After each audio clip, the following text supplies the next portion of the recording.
dikhawatirkan. Yang hari inilah yang dinikmati. Ya sekarang bisanya apa, nyamanmu gimana, lakukan aja yang itu. Tidak usah mikir masa depan. Dirancang boleh, tapi dikhawatirkan jangan. Masa lalu diingat boleh, tapi disesali jangan. Kalau disesali, itu batinmu sengsara. Khawatir juga begitu. Kamu boleh merancang masa depan, tapi jangan ditakuti dan dikhawatirkan. Masa depan yang kamu takuti, kamu naik motor kok, wah jangan-jangan kalau nabrak gimana, wah jangan-jangan kalau macet gimana, kamu gak jadi naik motor. Terlalu banyak khawatir. Atau dulu ada yang kecelakaan di sini, wah dulu ada yang jatuh di sini, wah dulu, namun akhirnya gak jadi jalan juga. Jadi jangan menyesal yang sudah terjadi dan jangan khawatir dengan yang belum terjadi. Nikmati saja saat ini. Gak usah khawatir. Hidup itu memang kadang senang, kadang susah. Pokoknya nyawanya di situ. Masa depan mungkin mengkhawatirkan, tapi pasti tetap di masa depan ada senang, ada susah. Masa lalu yang kamu sesalkan pasti ada senangnya, hanya yang kamu ingat susahnya saja. Iya kan? Kamu kuliah SMA yang kamu ingat ditolaknya saja, padahal yang nolak cuma satu, temanmu banyak, gak ada yang satu pun yang kamu ingat. Yang kamu ingat ya yang kamu tembak dan kamu ditolak itu. Ya kan? Masa lalu gak usah disesali deh, katanya Surya Mentara. Nyari perkara wong sudah lewat, sudah terjadi kok. Ya masa lalu itu anggap aja kayak situasi di belakangmu pas kamu naik motor. Ya sekali-sekali dilihat lewat spion. Cuma naik motor jangan lihat spion terus. Ya, kalau kamu lihat spion terus bahaya malahan kan. Kamu khawatir, lihat belakang terus. Lihatnya ke depan. Cuma jangan khawatir, jangan-jangan di sana ada kecelakaan, jangan-jangan kamu nanti nggak jalan. Jangan-jangan ada orang motong depanku, jangan-jangan nggak jalan. Dinikmati aja naik motornya. Nggak harus terlalu khawatir yang di belakang sama yang di depan. Jadi sesal dan khawatir. Kalau kita bebas dari iri dan sombong, dari sesal dan khawatir, maka kita bisa tabah. Bisa tatak, kalau bahasanya Surya Mentara. Tatak itu tangguh. Kenapa orang jadi tangguh? Karena dia ngerti filosofinya hidup. Filosofi yang mana? Mulur mungkret, senang susah, ora iri, ora sombong, ora getun, dan ora khawatir. Kalau kamu punya prinsip ini, hidupmu akan kuat, tatak. Apapun yang terjadi, kamu akan tabah. Tidak usah takut dengan kesusahan. Sesusah apapun orang, pada saatnya akan ganti jadi seneng. Seseneng apapun orang, pada saatnya akan ketemu masalah dan jadi susah. Entah masalah besar, entah masalah kecil. Maka solusinya bukan jangan sampai kita susah atau semoga kita seneng terus. Tapi solusinya adalah pahami ritme seneng dan susah. Di situ kita bisa tabah. Tabah itu tatak. Tatak itu gak cuma kalau ada kesedihan, pas seneng juga harus tatak. Seneng luar biasa tiba-tiba dapat undian mobil, dapat undian rumah. Nah itu tatak. Kalau tidak kuat tiba-tiba pingsan kamu, alhamdulillah dapat rumah. Tidak dapat rumah, biasa aja, lumayan. Dapat rumahnya seneng, tapi kerepotan selanjutnya mesti datang. Dan itu susah, nyari izinnya lah, bayar pajak lah. Terus yang rumah dijanjikan ternyata disuruh bayar sekian persennya, pajaknya 25% sendiri, rumahnya harganya 1 miliar, 25%-nya berarti bayar 250 juta, golek neng di. Kesumpekan baru datang, ya kan? Habis itu tetangga kiri kanan tiba-tiba datang, ayo persenane, ayo sumpek lagi. Ya kan? Loh, hidup itu kan selalu begitu. Jadi tabahlah, tataklah, baik dapat senang maupun dapat susah. Nah, untuk bisa semua tadi, Kuncinya apa? Kenalilah dirimu, merui gagasane dhewe. Ketahuilah dirimu. Jadi kayak tadi, tengganglah dirimu, kenali dirimu, kenali perasaanmu. Buang semua yang tidak penting. Buang semat, derajat, keramat, itu semua semu. Pahami keinginanmu, buang semua yang tidak penting, kenali dirimu. Kalau kamu sudah kenal dirimu dan semua atribut yang tidak penting lewat, kamu akan jadi menungso tanpa tenger, kalau bahasanya Surya Mentaram. Manusia tanpa ciri.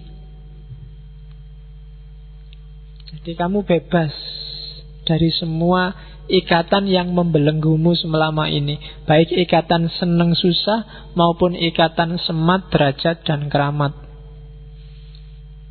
Nyari harta iya, karena kita butuh hidup, butuh fisik, tapi tidak tertipu dan terjerumus dalam semat. Nyari ilmu, nyari kemuliaan iya, tapi tidak tergila-gila oleh derajat. Nyari status, nyari pangkat iya, tapi tidak terpesona oleh keramat. Itu anggap aja baju yang sewaktu-waktu bisa ditanggalkan dan tidak penting. Toh tidak pakai baju kamu bisa hidup asal nggak dilihat orang lain. Iya kan, kalau dilihat orang lain yang jadi problem. Nah, kalau bisa kayak gitu, maka kamu adalah manusia tanpa tenger. Kenapa manusia tanpa tenger? Karena semua tenger yang melekat padamu itu sifatnya artifisial, tidak penting. Namamu kan juga cuma simbol saja. Semua gelarmu kan juga simbol. Apakah kamu mahasiswa, apakah kamu anak soleh, apakah kamu takmir, apakah kamu SAG, MAG, MSG. Iya. Kemarin ada diskusi apakah S2 itu gelarnya harus MA, MAG, apa MUD, apa MANO. Tak usulkan gimana kalau MSG aja. Itu dahsyat loh, MSG itu sedikit-dikit tapi dalam jumlah banyak bisa bikin kacau metabolisme tubuhnya manusia. Nah, jadi kalau bisa tidak terikat oleh itu semua, maka kamu jadi manusia yang sejati, manusia yang tanpa tenger. Kalau bahasanya Iqbal, manusia otentik.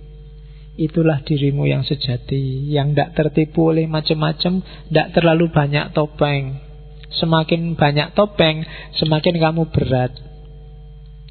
Misalnya, topengmu dulu hanya mahasiswa. Sekarang ada tambahannya, mahasiswa aktivis. Ada tambahan lagi, mahasiswa aktivis yang kutu buku. Ada tambahan lagi, mahasiswa aktivis yang kutu buku yang takmir. Wah. Ada.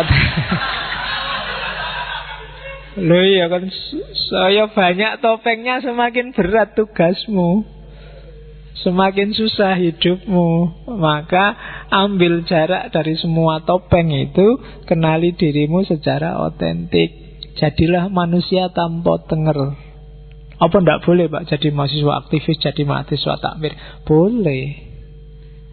Tapi jangan anggap itu esensial, jangan anggap itu urgent dan penting. Itu semua sifatnya sementara, kayak seneng dan susah. Nah, maka dengan itu kamu akan jadi manusia tanpa tenger. Konsep yang sangat terkenal dari Surya Mentaram yang lain adalah mawas diri. Mawas diri ini semacam pahami diri, kuasai, kontrollah diri, itu mawas diri. Jadi mawas itu memahami, menguasai, dan mengontrol perjalanannya. Itu berarti kamu bisa mawas diri. Ya, kita lihat unsur-unsurnya. Ini dirumuskan dari beberapa narasi hasil ceramahnya Ki Ageng Surya Mentaram. Jadi apa sih tujuannya mawas diri itu? Mawas diri itu tujuannya tahu kelemahan dan kelebihan kita, yang semua dijelaskan tadi, dengan target akhirnya untuk jadi manusia tanpa tenger. Jadi kenali dirimu, kenali topeng-topengmu, dan jangan terikat oleh topeng-topengmu. Terus prosesnya apa? Ya proses kognitif, mikir. Pikirkan semua data yang kamu dapat sepanjang hidupmu. Jadi hampir semua filosof, tidak barat tidak timur, menganjurkan setiap orang untuk muhasabah, mikir tentang dirinya sendiri. Kalau ini saja tidak dilakukan, ya jangan mimpi jadi filosof. Ketika kalian sudah matok, Pak saya ingin hidup yang reflektif, ya berarti harus ada fase muhasabah dalam hidupmu. Entah formal, entah non-formal. Ya non-formal mungkin sambil malam-malam kamu mikir, sambil nonton sepak bola kamu mikir dirimu, sambil ngapain mikir dirimu. Itu namanya muhasabah. Atau ambil momen khusus, atau syukur-syukur kalau bisa ditulis. Siapa sih dirimu itu menurutmu? Jadi membaca dirimu menurut kamu sendiri. Nah, itu namanya muhasabah. Jadi ada proses kognitifnya. Apa yang dilakukan orang saat muhasabah? Yang pertama, nyawang karep. Nyawang karep itu pahami keinginanmu, hasratmu. Apa saja sih targetmu? Itu nyawang karep. Yang kedua, mandu karep. Setelah kamu pahami keinginanmu, sekarang kontrollah keinginanmu. Jangan dilampiaskan sembarangan, diatur strateginya. Diatur mana yang layak dikarepi dan mana yang jangan dikarepi. Yang ketiga, baru membebaskan diri dari karep. Boleh punya keinginan, tapi jangan disetir hidupmu oleh keinginan. Jangan diperbudak oleh keinginan. Apalagi keinginan-keinginan yang artifisial. Jadi hidup jangan dirajai oleh keinginan semata. Itu sebenarnya yang mati-matian diperjuangkan oleh para filosof, khususnya filosof moral dan agama. Untuk biar orang tidak disetir oleh keinginannya yang sembarangan. Jadi agama, akhlak, moral, filsafat itu datang untuk ngajari manusia sampai di mana batas-batas keinginan boleh dia lampiaskan. Karena kalau tanpa itu, kalau kamu bebas saja mikir keinginan, mungkin keinginanmu tidak karu-karuan dan dunia ini rusak. Manusia itu kan bebas hakikatnya, dan dia boleh ingin apa saja kalau cuma ingin lo ya. Cuma sumbernya dunia ini damai, tentram, apa kacau, itu keinginanmu. Dari keinginan muncul perbuatan. Maka pertama-tama kontrollah keinginan dan jangan diperbudak oleh keinginan. Itu mawas diri. Dan dari situlah, yaitu bahasanya strategi, orang akan naik kelas, naik level. Ada gradasinya untuk menuju manusia yang tanpa ciri tadi. Gradasi pertama, kalau istilahnya Surya Mentaram, manusia paling awal itu juru catat. Juru catat itu, kalau bahasanya Mula Sadra, para filosof Muslim biasanya juru catat ini kayak tumbuhan. Jiwa tumbuhan, bayi itu juru catat. Dikasih apa aja masuk. Kayak tumbuhan. Pasif, cuma bisa menerima apa saja. Itu level manusia paling awal. Jadi kayak orang juru catat. Juru catat itu didikte aja. Anak kecil, balita itu kan didikte aja, dia jalan sesuai pendikteannya. Naik makom kedua, catatan. Catatan itu kayak jiwa binatang. Dia sudah mulai bisa menggunakan data yang masuk dalam dirinya. Ini bagian apa? Jadi mulai dipahami. Kalau tadi cuma nyatet, kalau sekarang dia sudah bisa memahami catatan. Mulai muncul hasrat, keinginan, mulai muncul cita-cita, mulai muncul, itu level kedua. Level ketiga namanya krudo mongso. Krudo mongso itu makom jiwa yang diliputi oleh ego. Ini yang harus dipahami. Ego itu ndak selalu jelek. Hasrat, keinginan itu kan nggak selalu jelek. Cuma dia harus dikontrol, dipandu. Orang yang ndak bisa ngontrol dan mandu hasrat keinginannya, dan dia disetir terus oleh ini, berarti dia ada di makom krodha mongso, makom egoistik. Dan puncaknya ketika dia bisa membebaskan diri dari egoismenya, dia akan jadi manusia tanpa diri. Dari semua topengnya tadi, dia akan ada di puncak kebahagiaan, yaitu manusia yang tanpa identitas, tanpa tenger, tanpa diri. Disitulah kebahagiaan puncak menurut Ki Ageng Suryamentara. Oke. Di antara banyak catatannya Suryamentara, saya nemu satu teori bagus sebagai penutup. Syaratnya menikah itu, kalau kamu baca, iya, ketoke lucu, tapi kalau kamu pikir itu dalam loh. Ya kan? Nomor 1, kamu menikah itu harus sama-sama manusianya. Ya kan? Itu penting karena kalau kamu nikah mungkin ya pasti sama manusia, tapi punya nggak dia watak kemanusiaan? Iya kan? Iya, jadi cari yang manusiawi, punya karakter manusia, bukan punya karakter tumbuhan, punya karakter hewan, enggak. Cari yang punya karakter manusia. Ya. Terus yang kedua, cari yang sama-sama hidup. Maksudnya apa? Kalau kamu menikahi orang yang tidak bisa urip, maksudnya nggak punya hidup, nggak punya kehidupan, nggak punya gairah, nggak punya hasrat, nggak punya keinginan, nggak akan nyaman hidupmu. Cari yang masih punya api. Jangan nikah dengan orang yang putus asa, depresi, stres, nggak punya gairah hidup. Itu susah sendiri kamu nanti. Cari yang urip. Yang keempat, lanang karo wadon, cari lawan jenis. Yang feminin, nyarilah yang maskulin. Yang maskulin, nyarilah yang feminin. Loh, ya, itu tidak harus fisik laki-laki perempuan. Ini mungkin ngomongnya karakter. Kalau kamu feminin, laki-laki kadang juga jiwanya feminin.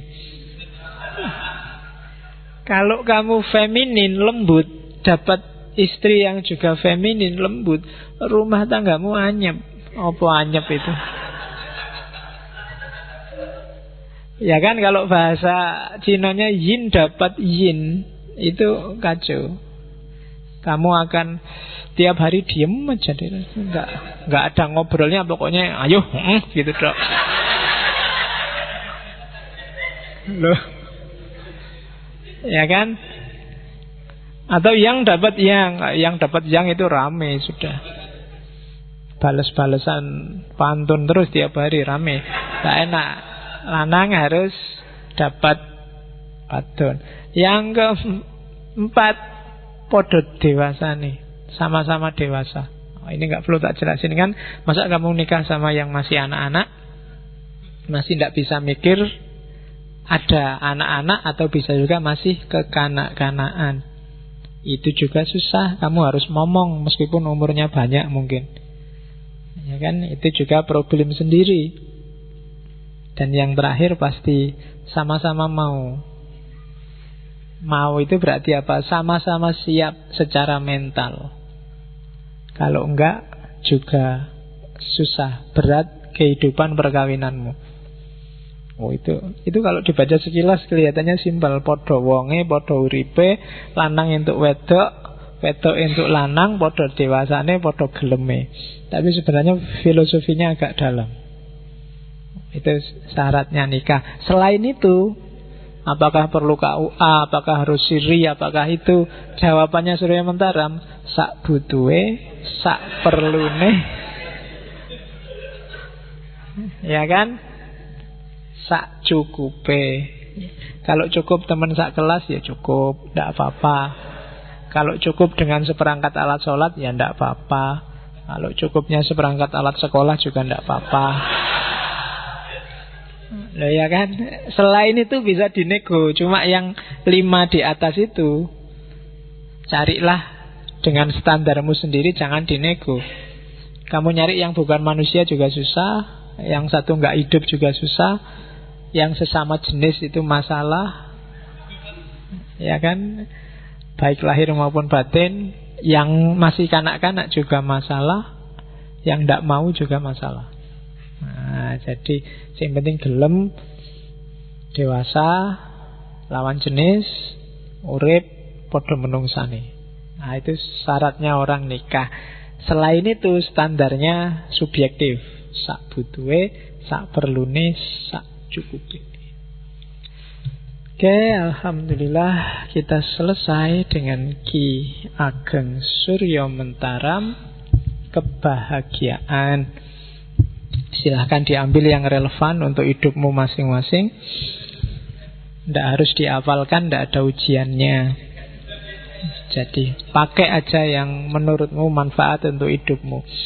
Oke, filsafat lembut gaya timur saya kira sudah. Minggu depan kita filsafat yang agak keras. Kita akan ngomong politik. Minggu depan saya awali dari filosof politik Barat Thomas Hobbes. Dia nulis satu buku yang luar biasa, judulnya Leviathan. Leviathan itu makhluk monster yang itu simbolisme negara. Seperti apa pikirannya Thomas Hobbes, yang punya asumsi bahwa manusia itu adalah hakikatnya saling memangsa. Itu minggu depan. Minggu depannya lagi kita akan ngomong filsafat nazismenya Hitler. Minggu depannya lagi kita ngomong Ahkamus Sultaniyahnya Al-Mawardi. Minggu depannya lagi kita akan ngomong Marxismenya Soekarno. Bagaimana gagasan-gagasan politik. Bagi saya 4 ini cara berpikir politik yang non-mainstream. Yang mainstream sudah kita bahas di bagian awal dulu. Ada sosialisme lah, ada yang lain-lain itu yang bisa kita bahas. Hari ini kita ngomong yang non-mainstream, cara berpikir politik yang khas. Termasuk Al-Mawardi yang banyak dikutip orang-orang yang pingin bikin khalifah, kekhalifahan. Jadi kita lihat seperti apa pikiran-pikiran politiknya. Setelah itu entah bulan depan kita ngomong apa lagi. Oke, saya akhiri sekian ngaji malam ini. Insya Allah ketemu lagi minggu depan. Kurang lebihnya mohon maaf. Wal-afu minkum. Wallahul muwafiq. Wallahu a'lam bis-shawab. Wassalamualaikum warahmatullahi wabarakatuh.